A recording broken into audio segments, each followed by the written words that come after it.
Дагы бир алма бакка келдик. Бул деле полукарлик окшойт. Же карликпи тамчылатуу схемасын орнотуптур. Четин болсо шарнирин сетка менен тосуптур. Азыр толугураак маалымат алып беребиз.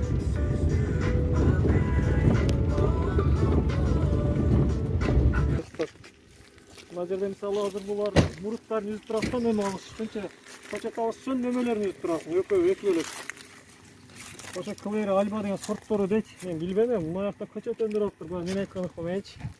Мына чалгын алып туруп эле, мына саясың, баягы индөл битиргас деген ыба деп коет, ошого малып туруп 3-5 секунд. Анан кийин баягы тортко сайсаң, үстүнөн пыссы туруп ана жер турат, азыр көрөсүңөр.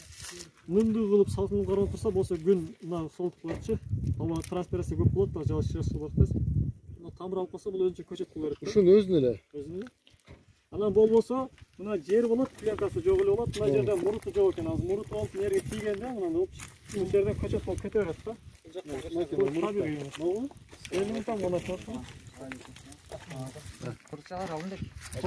Топуракка түшө турган болсо, топуракка тийип, ушул жерден тамыр пайдаланганга өзү генетикалык жактан бул оңой тамыр алат да. Бул пленка эмес, демеге тийиш керек. Пленканын максаты чөп чыгарбаш керек. Топурак дертсең эртерээк ысытат, кара пленка. Силер азыр жайдын күнү көп эле ак кийим кийип атасыңар, капкара кийинип алган. Күндүн нурун ысытат, дагы денең көрүп ысытат. Ошон үчүн жайында көп адам ак түстөгү нерсени кийгенге аракет кылат. Ак түс чагылдырат күндүн нуручу. Кара түс сор болот дагы ысытат. Топурак тезилсе, тамыр жакшы иштейт, тезирээк көчөт өсөт, тезирээк түшүн берет, тезирээк пышат, кат болбойт да. Анан нөмө пышканда деле жерге тийип калса ооруйт, чирийт. Муну немеге түшсө, туп-тунук нөмө алып барасың, кымбат сатасың. Жакшы жактары көп. İçinden tamsa suvarına şlangamın ortasına verip koyasın. Yeter suvarıp koyasın şlangamı açıp. Bu da buraya yaşaydı verip koyasın. Çöp demeye koyarsın. İş cengildi. Bişkek'te şu kara cıgaç diyen yerlerde 50 saat kılsak. Oşadan 50 saat kılanca. Buna şunca jiriklerle karasanca. Oşa bergen akşam nerede? Kaça böyle 3 saat çarp ne lan? Bunun uzunu 20 metrede var. Orası 4 metrede var. Kaça? 2-8 soç. Şunca da gel. Просто bunu erте çıkara turan olsan, kilogram 500 somdan 1000 som tevren şeyi satsan boldu. 600 somdan 200 somga şeyi sattık. Kaç kere çıktı şeyden? Bu yıl 100 bin sattık da. 100 binlik. Egilgende kança yıl oldu? Kaç yıl egildi? Былтыр egilgen. Былтыр güzde egildi. Bir ev falan bulduk hem de. Sakın gerek de bura. 4 yıl ömür var. Aman kendi naşarlar işte. Kayra köçet var, aman alıp durup kayra oturup izlemek. Onu kalsın. Sakın gerek de bu. Salkın da ısık жерде erте pişat. Salkın жерде geç pişat. Жайлоодо кылсаңыз болот, мына жерде эрте пишириш үчүн. Ошон үчүн арабат, кызылжар, кара сурайдан тегерени шагындар, ошо жери болгон, тууган болгондор, мында балаган кылып койсоңор түнел, бийик түнел. Пленка кылсаңар дагы эрте болот да. Кышында бул минус 10га чейин тура берет. Ачыкта деле турса үшүрүп кетпейт. Кайрадан жалбырак эме кылып жылын бирегесиң, көчөтүн бирегесиң бедедей да, бир 4 жыл түшүн берип тура берет. Мына сүрөттү. Клубника. Ерте жазып чыкканда гибойлдун өзү анча ширин болбойт. Былтыр тегилген кулпунда экен бул.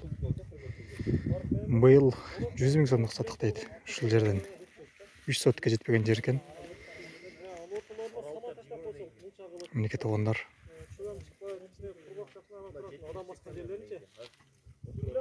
Жерди максаттуу пайдаланса, ушундай аз жерден деле жакшы эле пайда табса болот экен.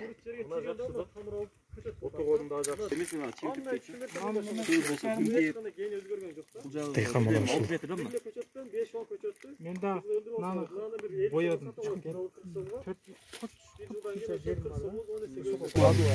Ошо окшогон бул. Бул камыр жері. Су чачтат алды. Жамбал жартыда. Ооба, жалбырагынан ошо. Тезирээк көчөт алыш ыкмасы ошо. Болбосо берки мурутчасы менен деле көчөт өндүрсөңөр болот. Öyle hata olmaz mı? Tabiatından ya bu kişiler buna teknolojisi gerek de, buna raskat gerek, yine biraz bilim gerek. Kullanmışsa üstüne da yol var. Ancak öyle bir derken ne? Buna bilim yok. Bu ançada büçürün. Kalınlarga kalemmen ulayt. Niçkelerge büçürmen ulayt. Köçet tasını büçürmen dair da. Onu darбыстыda Kulenkanın üstü tüyden su berip soğat, oşan soğar jol boybu. Bolot. Bolot. Nime büçüreceğim kıyım ben zabar. Aka kıyım deyt men. Siyerli klipatovoy. Gördüm bile çok seviyorum. Ya Pavlonya'mla çekedeler. Bu yıl egil. Kettik hem alma alakabat ayla. Tire gidiyor lan. 2 yıllık almalar. Булар быйыл эгилген. Быйыл эгилген. Сорттары эмне? Галавал М106. Бул жакчы. Бул деле ушундай. Бул галавал. Ошо сорттар турган. Зейтандыкы эле былтыр. Көпөйүп алып быйыл кайра алмаштырып да. Туркияныкы? Туркияныкы өзүбүздүк көчөт. Ооба. Быйыл саткан көчөттөр.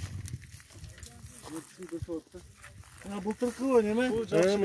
Былтыркы көчөттөр. Мен ошто бир Искендерде мага каратат. Солнечный ожог дейт. Видеосы бар Facebook'та, бир жылкыта. Жок, биргечлик на солнечный ожог дейт. Примерно ошондой болгондо бар эле биринчи жакты кеткен полный тегиз. Бул жерде жок экен. Но начарыс банда бир койсолбойбу баары? Койсолбойт. Буну дагы жакшы берген. Бактерияны дейсиңби? Жок, ондай эмес. Солнечный ожог дейт. Жетишсиз болгондо да. Мунун баары Бүгүн кечти акыры. Калап каш кетти. 1 метр 1,5 метр. Алда акыркан. Бул аз болсо анан көп болуп калат. Нормасы канча? Нормасы бир 60 сантиметр, 50-70 сантиметрден өстүрүп мына капсалдарын. Бутактары бар, бийик чип кетсе, ошо экинчи ярыста деле өтүп койсо болот. Бирлик жыл чыккан. Бийик өлүп кетти, эмнеге жаман болот? Чечип чыккаңарбы? Бирок мына гала сорт өзү кийин чоңойгондон кийин небесем өзү ушундай өсөт. Ошо биринчи катарда көрдүңөр, ошолор 2 жылдык жакшы каралган да. сорт кандай? Буну алганы барбы азыр? Мөмөсө бул өсүштөн токтойт, азаят, кичине эле өсүп калат. Мыналарда кийинчи мөмө берип, бияга көбөйөт барган сайын. Бул өсүп кетет да. Лидерди басмырлабаш керек да, лидер өдө барып кетиш керек. Канча тез 2 жылда, 3 жылда, 4 жылда ошо 3,5-4 метрге жетиштирсеңер ошончо жакшы болот. Максатыңар баягы шашпай эмес, тез арада жете турган бой канча 3,5-4. Ошого жеткиришиңер керек. Канча шак кылышыңар керек? 15-20 дана шак. Капталдары бири-бирине мишель этпей турган. Биринчи арс 4-5 бутак, экинчи арстагы 3-4-4-5 бутак, үчүнчү арс 3-4-4-5 бутак. Онда 15-18-20-21 болот да. Ошол бутактар мындай болуп мөмөгө кирип калганда уже жерге жетип андан ары кыскартып эле алчы өсүп кеткендерин кесип кыскартып мындай кыскартканда трактор жолго мындай болуп өсүп кетсе же бул дарактан бул даракка өсүп кетсе мындай капталынан кенен кыраста чыккан бутактардан кесесиңер. Ошол жерден кессеңер өсүүсү жайлайт. Мөмө бишигинен кесесиңер. Анан 1 жылдыкта монтеле кесип берсеңер дагы шактай берет да. 1 жылдыкта эмес, 2 жылдык, 3 жылдык жерлеринен мына кенен градус анан ичке болуп өскөн, кыска болуп өскөн жерлеринен кессеңер ошол жерге келип азык сатына мөмөгө кетет. Өсүүсү жайлайт. Өдөгө барганын кыскартканда да ошентесиңер. Бул дарак, эки дарак бирине кирип атканда да ошентип токтотосуңар. И трактордун жолуна чыкканда да ошентип токтотот. Контролду ушумен кыласыңар да. Туруп. Могу баягы айтып атсыңыз го, үстүндөгү лидер эмелерин алып турасыңар деп. Ооба, ооба. Бирөөсүн алып турасыңар. Ошону кайсы убактарда кылабыз мисалга? Сиз азыр айтып атасыз, максималдуу кетиш керек видеого деп атасыз. Ооба. Кетиш керек. Алматта. Мисалы, мен буну кайсы жерден кестим? Мен буну февралда мына жерден кестим. Уктадым мен мисалы айтып атам. Кестим, бул жазда өстү. Кескенден кийин мына жерде сындырылган да, мына көрдүңөрбү? Биз үйрөткөнбүз, ошону практика уйгул иштеп атат. Экинчи, үчүнчү, төртүнчү булар сындырган, анан кийин кенен граста бутактар чыккан. Ошолор азыр мына. Эгер мындан жомугун мындай тике болуп, мындан да узун болуп азыр өсүп аткан болот эле мындай жолун бутактар. Кайсы лидер коюшун билбейсиң, аны кесет элең, өстүп отун болот эле да. Ошону сындырган. Бул качан 2 сантиметр өскөн да. Февралда кессем бул апрелдин аягында, майдын ортолорунда 2 сантиметр болот. Ошол мезгилде тырс-тырс сындырып эле коюп кете бересиздер. 1 гектар жерге бир күн убакыт өсөң жетет. Чиканка мындай тазалап керексиздерин. Анан кийин керектүү жерлерде мындайлар чыгат, шактап чыгат, өз шактап. Ушинтип жайылып кетет да. Эмесин, основной эмени 2 жыл жазда буталабы ошондо чиканка? Жок, эгерде мына жайында өтө көп өсүп кетсе, мисалы көчөт эгилген жылы 95 сантиметрден учу бир кесилет. Ооба. 80 сантиметрден 1 метрге чейин ситуация өзгөрөт. Орточо 95тен кестиңиз. 95тен кескенден бирөө лидер чыкты. Экинчи, үчүнчү, төртүнчүнү колуңуз менен мындай эле сындырып коесуз. 2 сантиметр чыкканда мынтсең эле сынып калат баардыгы күлүпчө. Анан бул жактан ошо 60 сантиметрден баштап 80 сантиметр чейин 4-5 дана бутак пайда кылдыңыз биринчи ярыс. Анан ошол пайдаланган бутактардын эң үстүнкүсүнөн 1-2 бирок мына эң үстүнкүсү мына турат деп туруп 20 сантиметр, 40, 60, 80, 85. 85тен дагы бир кесем. Анан экинчи, үчүнчү, төртүнчү дагы сындырам. Мына жерлерден дагы чыгат. Экөөнүн ортосуна где-то 50-60 сантиметр месте калат. Биринчи калат, экинчи калат. Анан бул жерден 95, 85, эми 75'ten kesem. Анан 65'ten kesem. Ошентип, алыстан карана бир ёлканы түшүндүрүш керек да. Ёлка арчаны карасаңар, бардыгы өзү табигый кенен градуста мондо болуп чыгат. Ар жакка карап өсөт, бири-бирине мешайт, вообще мешайт этпейт. Жарыктар бир-бирде чыгат. Мында 3 бурчук пирамида окшош дарак чыгат. Мына жерде биздин 2 метр расстояниябыз бар, расстоянияны толтурушубуз керек. Ошон үчүн биз кесебиз да. Эгер биз карлик болгондо 1 метрден эккенде 80 см эккенде мен учун кеспейт элем. Буну градусын кеңейтип, зымга байлап, бурап атып, мунаны тез арада мөмө бичирин айландырып, учун кессең өсө берет. Мөмөнү кечиктиресиң да. Учун кеспей, тезирээк байлап ийсең, тезирээк мөмө бердиресиң. Тезирээк мөмө бердириш үчүн ушундай ийиш керек, бүгүш керек. Мына жерлерин сындырып, байлап, салмак илеп, кыскасы, бурап, анча-мынча чызып, чызыгатып, кесип, өзүнүн техника, тактикалары бар. Ошо менен тезирээк түшүнгө кирсең болот.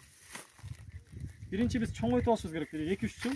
Ошого 2-3 жылда, ошо 2-чи же 3-чү жылда аз-аздан түшүм дагы бере берсе боло берет. Бирок кичине чоңоюп калат. Мөмөгө кое бересиң да. Ушундай бир нерселер бар да, кыскача айткандачы. Ал чыккан биринчи карашта ийип бериш экен да. Башында иш керек. Ушу бир карыш өскөндө мына зубачканы сайып чыгышыңар керек да.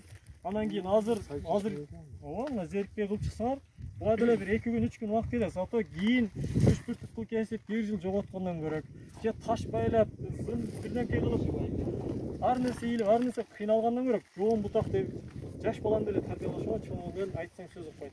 Жаш бутак деле кичинесин ийип койсоң, жеңил бүтөт да ишчи. Кичинесин алып койсоң, чоң жара ачып койсоң, оору кирбейт. Өзүң да кесем деп мына жериң персонаж болбойт. Кичинесинде иштин башында керексиз нерсени жок кылыш керек. Ашык өсүп атса кыскартыш керек. Башынан тынчыш керек да. Убакыттан үнөмдөйсүздөр. Энергияны туура жакка колдоносуздар. Ошого кеткен азык энергия туура бүчүрлөргө кетет. Алар тезирээк жетилет, тезирээк түшүм берет, жакшыраак өсөт. Сиздердин чөтөңүзгө пайда да бул баардык нерсе. Бизнесте убакыт менен жарышып иштеш керек. Убакыт бакча шашпай эскидей, 10 жылда түшүм берсин, андай нерсе калбады жочу.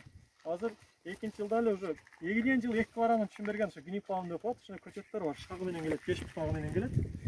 Ар бир көчөт ошо 10 доллар тереңде болуп кетет, 7-8 доллардан Италияден келет.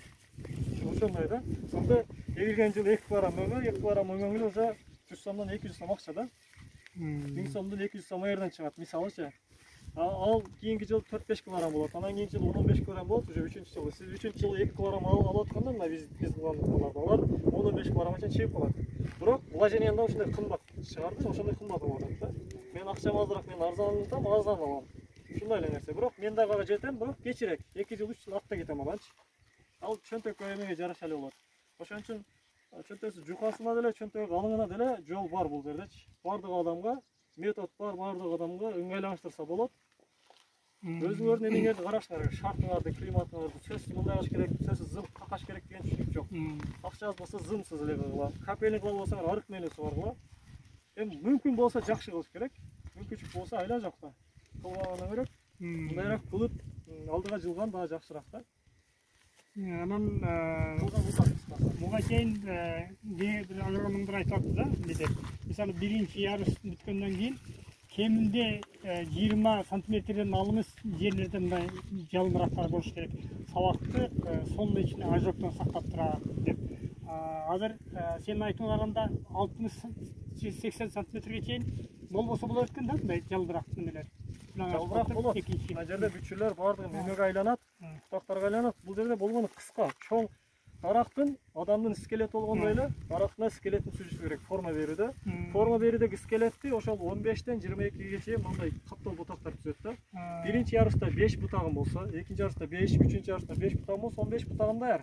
4-нчи ярышта 2-3 бутак кылсам же ошол 15 бутак деле мага жетет. Ар бир бутактан мен 2-3 килограмм мөмө алсам, 2 килограмм мөмө 1 килограммда 5 штук мөмө болсо 2 килограммда 10 мөмө. Мен мынаудан 10 штук мөмөдөн алып турсам, жетет да магачы. Мына дарактан 25-30 килограмм алам. Гектар башына чакканда ошол 40-50 тонна түшүм алам, мага жетет. Ошентип эсеп жүргүзөсүздөр. Баягы мына өзөгүн калыңдан жаша жүктүктөбүз дедик го. Калыңдашкан сайын 3 сантиметрге 45 штук мөмө, 5 сантиметрге 88 мөмө деп өзү чыгып калат. Ошондой эмелер бар.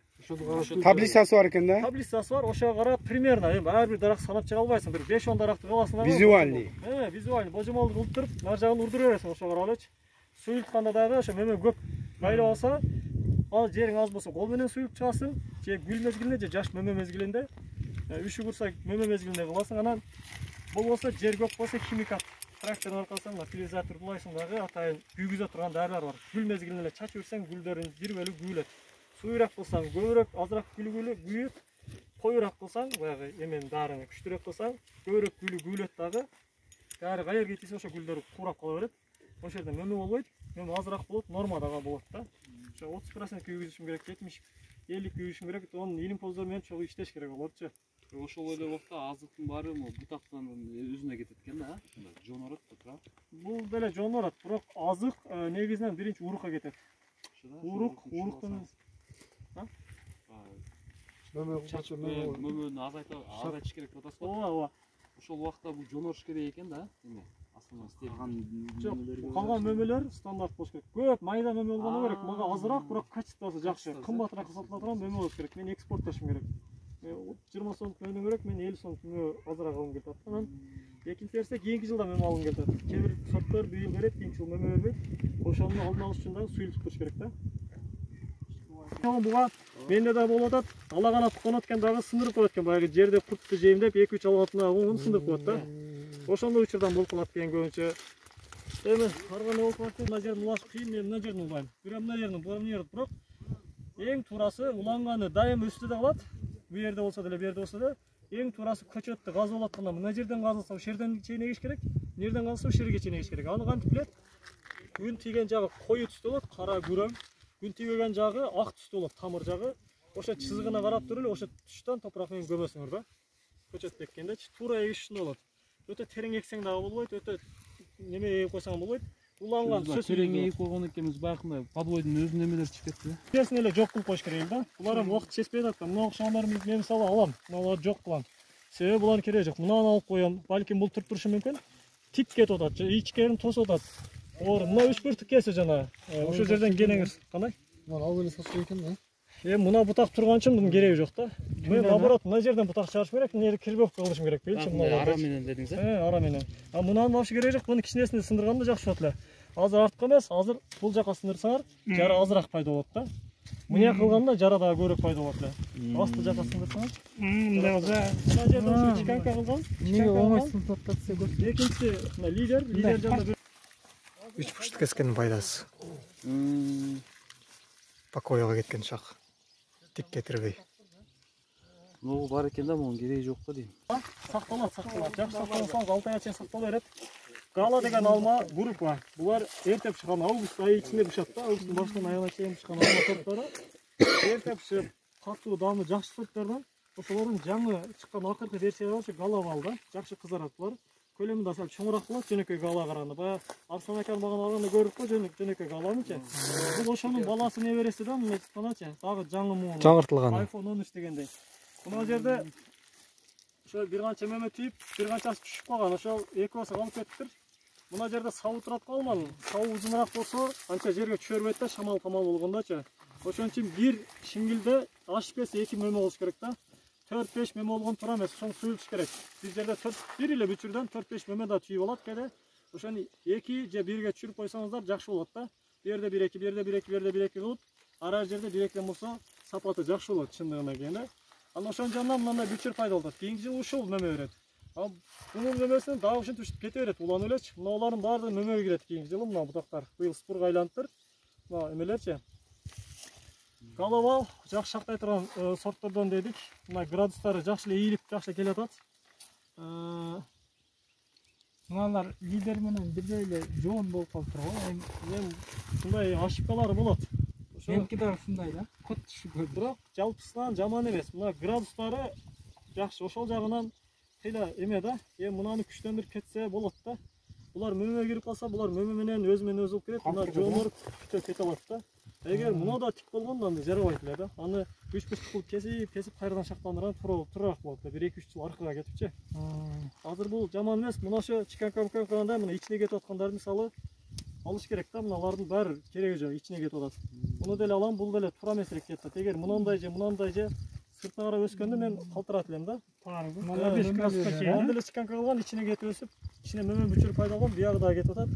Мына деле мисалы тар да, параллель деп коет мына. Бирөөсү калыш керек. Мына экинчи чыкканы биринчиден дагы күчтүү өсүп кеткен. Карасаңыздар, экинчи конкурент да, мен да президент болом деп чыгып атат. Экинчисин калтырсам, Ооба. Баягы 3/4 кесиш керек деп атасыз го, кандай кылып кесет дедиңиз ошону? 3/4 нелерди böyle. Мисалы, бул градустар кеңири эле экен. Азыр эгер тар болсо, мунасы тике болгондо градусу. Сиз ушуну кайчым түз кармап туруп мындай кескениңизде Түз кесин, мындай 3/4 бир формат чыгып калат да. Немеге Кесилген мына жерде бар экен. Ошо Лидерде көрсөтпөйсүз лидерде. бир 3/4 кылып же болбосо мына бир 10 см, 5 см кесип коесуң. Ошол жерден бүчөлөрдүн бирөөсү чыгат, калаган бирөөнү калтырып жашартып коесуң ошол жерди. Бул кыскартуу кеси 2 жылдык, 3 жылдык. Уч кесиде 1 жылдыктын учун кесесиң. Кыскартууда 2 жылдык, 3 жылдык жаш улууракты кесесиң. Анан кыскартасың, алачы. Экөөнүн айырмасы ушу. Буну жашартыш үчүн көбүнчө. Үчүнчү 3/4 кеси эгер тар градуста чыгып калса бутак, градусу мындай тик болсо, ушунун градусун ийиш кыйын болуп калган болсо, ийиш үчүн кайчыны мындай кармайсыздар дагы, мындай кесе турган болсоңуздар, 3/4 бир форма чыгат да. Ошондой кессе, мына кайчынын үстү кесилгенден мына жерине чейин барыш керек. Учта бурч дат го, бурчка чейин барыш керек. Ылдый жагы бир аз салат дагы ушул жерде уктап аткан мүчөлөрдөн жоон болсо 3-4 дана, жоон болсо 3-4 дана, ички болсо 1 дана, 2 дана бутак чыгарат. Ошондон сиздин багытыңызга мына жерлерди толтурайын десеңиз 1, 2, 3 чейин бутак чыгарып алсаңыз болот. Ошо тармакты толтуруп, кенен градустагы бутак пайда кылып алсаңыз болот. Ал түшүмгө да эртерээк келет, градусу кенен болгон үчүн. Анча кубат өспөйт, көлөкөнү тоспойт, жакшы бутак болот. 3/4 кеси, 3-чү ыкма. 3 кеси, кыскартуу кеси, 3/4 кеси болду. 0дон кесүү деп коет, суюлтуу максатында. Мен мына жерде карадым, бул экөө жакын экен, параллель болсо болуптур, мисалы да эми. Мен мына тигирээк өсөтөт, лидерге жакыныраак, бул экөө жетиштүү мага, мисалы, мен буну түгүнөн 0дон кесем. Ушул бутакты вообще каалабаганымда, буну жок эле кылып салайын, бул өтө жыш болуп калыптыр деп суюлткум келгенде, түгүнөн кесип салам, бул 0дон кесип алсаңыз да. жиктен да, баягы жиги бар го, болуп калат. Түгүнөн. Ооба, түгүнөн. Онда туура кесиш керек, туура эмес ашыкча кессең дагы, өтө чукур кессең дагы болбойт. Ашыкча кессең курап, Туура кессең бутак чыкпайт да, лидер. бутак чыгышы мүмкүн. Себеби сиз бутак чыкканга стресске эме кылып атасыз да, дарактычы. Кесип атасыз, ал шактанат табигый. Шактанса эле ошол бутак чыккан жерди мынтип колуңуз менен мынтип койсоңуз 1-2 см турганда. Ошол жерден бүчүрүп өлөт. Мынаны азыр мынтип койсоң ошо бүчүрүп өлөт. Көзлөрү көрөтмө деп коет, бүчүрлөрдү жок кылуу. Ошол жерден аердан чыгып бербейт оңойчулук менен. Жумулуп калат да ошол кезде. Анан акырындык менен 3-4 жылда ошол жер жумуп жалып келет. Бул 0дон кесүү, 4-чү ыкма. 5-чиси кандай эле? 3 кесүүнү айттык, кыскартып кесүүнү айттык, 0дон кесүүнү, 3/4 кесүүнү айттык. Анан сыртка ачуу кесүү. Бая бир адамдын багынан көргөндө тар градус анан мынандай болуп кести го. Ошол да. Өзү тар градус болуп калган, бияктан бир бутак чыгып калган, бул жака да кеткен. Ошол жерден мынтип кесип, сыртка ачканга аракет кылган да. Мындай решилка Мына жер тик турат. Ал мен мына жерде бул жагын кесип салып эле, мына сыртка кеткен жеринен кесип салып, тик кетип алып эле биягы мындай болот. Бул учурда мына жер жонор берет. Тар градустун эси жаман. Тар градус болгондо мына жерден анатомиясына эле карай турган болсок, ушул жердеги отун чыдамсыз болот. Адам үстүнө чыкса мына жер оңой эле сынат. Бул бир